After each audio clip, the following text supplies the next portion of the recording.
Welcome to another episode of Coffee with Caprill. Hey, I hope you're doing great. Getting towards fall here. Best time of the year as far as I'm concerned. Can't stand the humidity of summer. So I hope you had a good summer. More importantly, I hope you're getting outside as the weather improves. I want to talk a little bit about interest rates.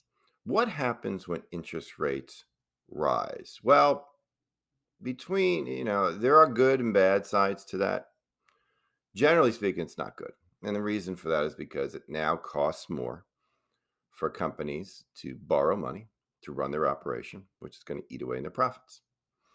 It also is hurtful to bondholders because the old bonds that they have weren't issuing interest at as high a rate as the new bonds are. As a result, those old bonds depreciate in value. Now, in time, those old bonds do mature and they pay their interest. But at least as of this moment in time, they are worth less. All right. So what do you do? Well, there are some positives when interest rates rise. First of all, you're going to notice, if you haven't already, that CDs and money market rates are going up. Trust me, you don't want to get back to the years of 10% CD rates because that probably means inflation's at 15, but they will be higher. So if you have a lot of money sitting in cash, you should be getting more interest for it. A strategy you may want to consider employing is a ladder strategy. And this is where you structure your CD maturity dates, getting higher interest rates, but at the same time still maintaining some liquidity.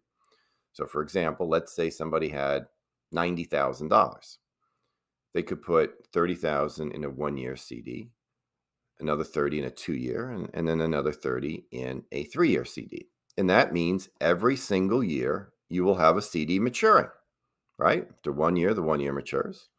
Now you're only 12 months away until the 2-year matures. And then you can just roll that original 1 year now to a 3-year, and the cycle can continue. That will allow you to capture rising interest rates as you go. Another thing that's starting to happen is fixed annuity rates are going up. So fixed annuities are products that insurance companies issue where they pay you interest on your money. Now, there's many ways in which the interest gets calculated, but the multi-year guarantee annuities are now in excess of 4%. You have to leave their money there for a while. They'll let you take 10% a year, but it's not really super liquid. But it is guaranteed by the insurance company, so it's important you put it with a good carrier, and that's clearly a strategy that you can employ.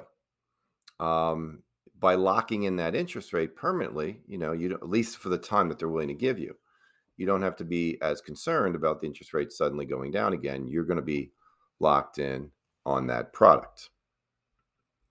Another thing you should be looking at are I bonds. And I've been talking about I bonds for a long time, but I bonds are presently paying over 9%. That's what the government is doing on $20,000. Trust me, they ain't really earning that much. They're going to be printing money to give it to you, but you might as well take advantage of it. It's $10,000 per person. So if you're a married couple, you can put $20,000 in there. You want to do that, okay? If you have the money laying around, you definitely want to do that. But you got to go directly to the Treasury to do it. I can't help you with it. Treasurydirect.gov is the website. And by the way, if you're going through there and you're struggling a little bit on how to navigate it, give me a call. I'll be more than happy to talk you through it and go from there. So there are some positive aspects to interest rates rising.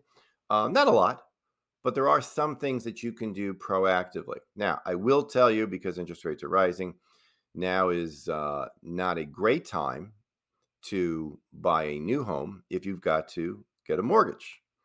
Now, it's not horrible. I mean, the rates aren't that bad. They're just not as bad as they used to be. So if you currently have a mortgage, which, right now I have a 15-year mortgage on my house at 2.25%. I don't think I could get, I'd be lucky if I get 5 now, right? So if suddenly there was a desire, not by me, but by somebody in my house to sell this house and go buy another one, guess what?